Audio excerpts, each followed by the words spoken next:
Nggak benar.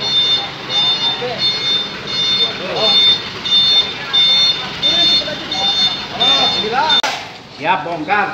Siap bongkar. Bohongan oknum penyidik yang ketidakjujuran saudara Irlan. Itu saudara Irlan Cah.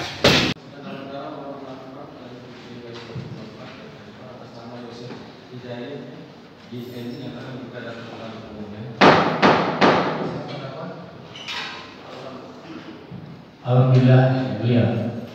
Baik, silakan lalu acara ini adalah pembacaan tuntutan. Bagaimana Pak Jaksa? Mohon izin majelis tuntutan manusia mohon waktu 1 minggu kembali untuk tuntutan. 1 minggu.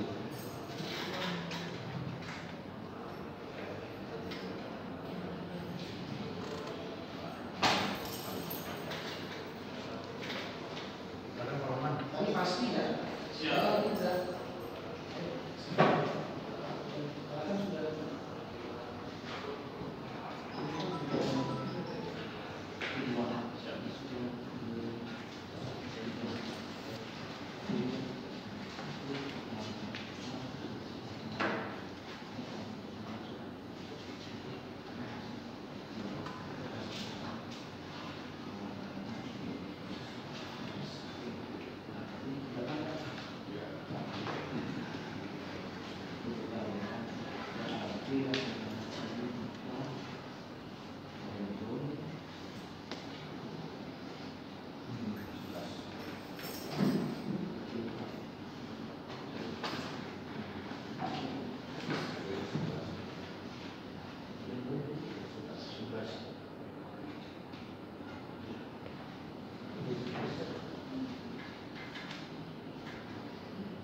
Ya, pada saya ini tunggu. Ya kan sudah tahu ada sampai jam 1:30 sudah turun kan?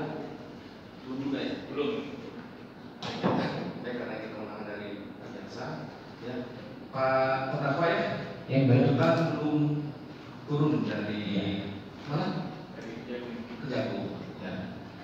Baik, sidang perkara saudara ditunda dan akan dilanjutkan kembali pada hari Kamis tanggal 4 Juli tahun 2024. Ya, sidang akan selesai. Siap, yang mulia. Ditunda.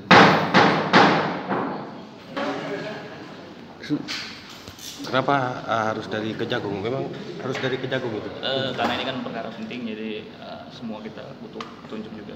Itu aja. Oke. Alasannya Makasih ya. kenapa Pak? Alasannya kenapa Pak? Udah cukup lah. Alasannya kenapa tadi?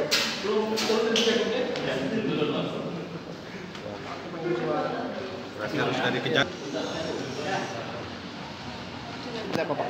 Ya, kami memang tidak memprediksi 2 kali ya. Saya pikir hari ini tuh memang sudah final gitu kan. Tapi ternyata memang katanya tuntutan belum beres. Yang jelas, saya meyakini ya fakta persidangan bercerita lain tentunya akan menjadi kesulitan untuk jaksa penuntut umum juga membuat tuntutan. Itu yang saya pikir ya. Tapi jelas ini tadi kalender courtnya juga sudah dirubah. Yang tadinya putusan akan tanggal 18 Juli jadi mundur lagi, dan pengadilan negeri akan berkirim surat karena masa penahanan itu akan segera habis. Ya kan? Ya kita berharap tidak ada penundaan lagi dari kejaksaan ya. Sayang ini waktu kita habis gitu kan bolak-balik, sementara terpidana juga kasihan juga, belum ada kepastian. Tentunya proses peradilan ini kan harus cepat, biaya murah, sederhana. Kalau 2 minggu ditunda-tunda, ya buat apa gitu kan? Kita sidang kemarin seminggu 2 kali, giliran tuntutan masa sih dengan SDM jaksa yang begitu banyak, ya ada jaksa 11 orang, aspidumnya sendiri ada di situ, masih sampai hari ini 2 minggu tuntutan belum beres. Kenapa tidak ada penolakan dari pihak? Ya kami tidak dalam posisi menolak karena memang tuntutan itu wajib, tidak akan ada vonis. Kami pun tidak akan ada pembelaan kalau tanpa ada tuntutan. Yang jelas kita garis bawahi kinerja kejaksaan ya. Ya dalam perkara seperti ini di awal-awal mereka begitu semangat menurunkan timnya sebanyak 11 orang, bahkan aspidumnya langsung. Giliran tuntutan seperti ini yang urgent malah ditunda-tunda kan. Ini ada apa ini penegakan hukum di Indonesia kok diulur-ulur seperti ini ya. Kita cukup kecewa dengan penundaan ini, tapi apa boleh buat, karena tuntutan itu adalah hal yang paling penting dalam sebuah vonis. Akhirnya tidak akan ada vonis tanpa ada tuntutan, otomatis tidak akan ada pembelaan juga tanpa tuntutan kan. Jadi kita tetap menunggu tuntutan ini. Saya meyakini proses hukum ini tentunya Pengadilan Negeri Subang akan bersikap adil, fair terhadap putusan. Mungkin selama proses persidangan ini apakah ada kesulitan bagi jaksa penuntut sehingga tuntutan yang dilayangkan kepada terdakwa Yosep ini begitu sulitnya, Bang? Oh iya, jelas kesulitannya sejak awal. Ketika persidangan di awal, ketika mereka rame-rame datang 11 orang bersidang ke sini, kemudian sidang-sidang berikutnya tidak ada jaksa-jaksa yang lain, ya jelas bisa memperlihatkan kesulitan, ya kan? Kenapa ternyata apa yang disajikan oleh penyidik Polda Jabar kepada jaksa tidak seperti sesuai di dalam fakta persidangan. Itu saya meyakini itu. Jadi ya wajar kalau mereka kesulitan, gitu.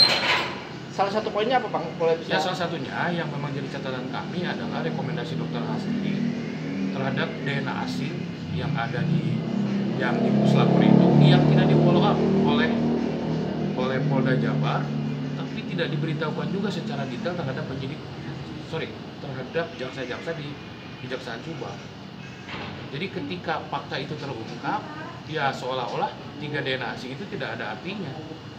Padahal jelas-jelas dari awal dokter asli menyarankan Polda Jabar untuk mengejar DNA asing itu. Tetapi tidak dikejar, malah berdasarkan pengakuan Danu, akhirnya berkas dipaksakan P21. Ya Pak, terkait penundaan pembacaan tuntutan dalam sidang pembunuhan ibu dan anak ini, kenapa sih Pak dan apa kendalanya?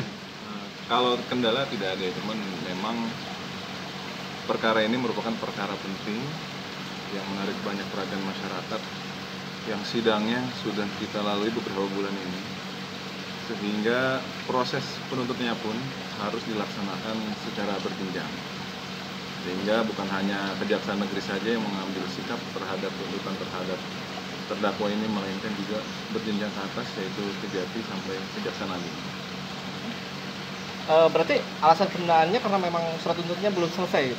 Secara untuk surat tuntutannya memang juga masih berproses, mengikuti nanti alur dari rentut itu sendiri. Mungkin ada kesulitan karena fakta-fakta persidangan yang dihadirkan pada persidangan sebelum-sebelumnya, Pak? Oh tidak, kalau fakta persidangan kami sudah sangat yakin dan sudah kami himpun sepenuhnya di surat tuntutan yang akan kami bacakan nanti setelah turun dari kejaksaan. Oh ya, tadi juga ada sedikit protes atau dari pihak kuasa hukum yang menyebutkan bahwa di fakta persidangan disebutkan di dalam persidangan disebutkan ada ditemukan DNA di salah satu baju terdakwa Danu, namun hingga saat ini DNA tersebut belum diketahui milik siapa. Apakah ada keraguan terhadap DNA tersebut, dan DNA itu kenapa tidak dicari terus milik siapa? Apakah pelakunya benar yang ini atau DNA yang asing itu yang dimaksud? Gini, untuk DNA sendiri itu kan yang dimaksud DNA asing, kalau sepanjang pengetahuan saya dari keterangan ahli, itu DNA yang tidak dapat dikenali, sehingga mungkin karena tidak dapat dikenalinya itu maka kita tidak bisa tahu. Tapi kan ada DNA lain yang menempel di baju tersangka yang sedang dapat dikenali. Kenapa tidak fokus ke situ?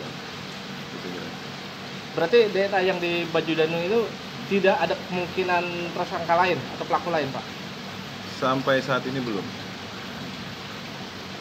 Ada lagi? Sampai saat ini.